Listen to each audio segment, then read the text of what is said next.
එක තැන නතර කරලා තියෙද්දි මාව බලෙන් කරකවන්න එපා. පවර් ස්ටියරින් රැක් එකයි ටයරුයි පට්ට විදිහට ඩැමේජ් වෙනවා. හැරෙන්න මීටරයක් තියෙද්දිද එකපාරටම සිග්නල් දාන්නේ? මීටර් 50කට කලින් දාන්න. පිටිපස්සේ එක ඇඟේ හැප්පෙයි. මගේ ඇඟේ ඔය ලොකු මල් මාලේ එල්ලන්න මම දේවාලයක් නෙවෙයි. ඔය බරට ජොයින්ට් බුරුල් වෙලා වින්ඩ් ස්ක්‍රීන් එකත් එක්කම කඩන් වැටෙයි. මේ සපත්තු ගසාගෙන මේකට නගින්න. ඔය දූවිලි ගිහින් ෆිල්ටර් බ්ලොක් වුණාම AC එක වැඩම කරන්නේ නැහැ. බීප් සද්දෙට බයේ මගේ කටේ ඩමි කෑලි ඔබන්න එපා. හැප්පෙද්දි එයාර් බෑග් වැදිලා මූණම කුඩු වෙයි. වතුර බේරෙන තෙත කුඩේ මගේ උඩින් තියන්න එපා.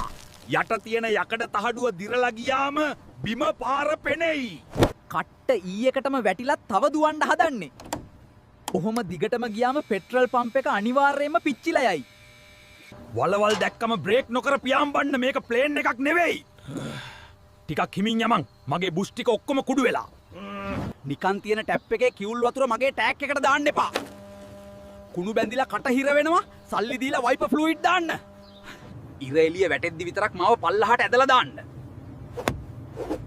කණ්ණාඩියෙන් මූණ බල බල යන්න මේක සැලූන් එකක්ද? ඔබන්න බැරි තරම් බඩු පුරවලා මගේ ඔළුවට පියන අතාරින්න එපා. ලොක් එක ඇද වුණොත් පාර මැද ඩිකිය ඇරිලා හැලෙයි. බැටරිය බැහැලා නම් බොත්තම් හාරන්නේ නැතුව අලුත් එකක් දාන්න. ඔච්චර තදින් ඔබද්දි ඇතුලේ තියෙන සර්කිට් බෝඩ් එක කැඩෙනවා. මාව බාගෙට පාත් කරලා කිලෝමීටර් ගාණක් ඇද්දා නේද? දැන් ලයිනර් පිච්චිලා ඉවරයි. සම්පූර්ණයෙන්ම පල්ලහට දාන්න. අවුරුදු ගාණක් පරණ ප්ලග් වලින් දිව්වම මට කරන්ට් දෙන්න බෑ. ඔහොම ගියොත් දහස් ගාණක ඉග්නිෂන් කොයිල් ටිකත් පිච්චිලා යයි. මගේ කටින් කළු දුම් දාද්දිත් පිස්සෙක් වගේ රේස් කරනවනේ. ඇතුලේ ඔයිල් පිච්චෙනවා. ඉක්මනට ගිහින් ගරාජ් එකට පෙන්නන්න. ඒ ළඟට ඔනේ මොකද්ද කියලා පහලින් කමෙන්ට් කරන්න. මේ වීඩියෝ එකට ලයික් කරලා ෂෙයාර් කරන්න.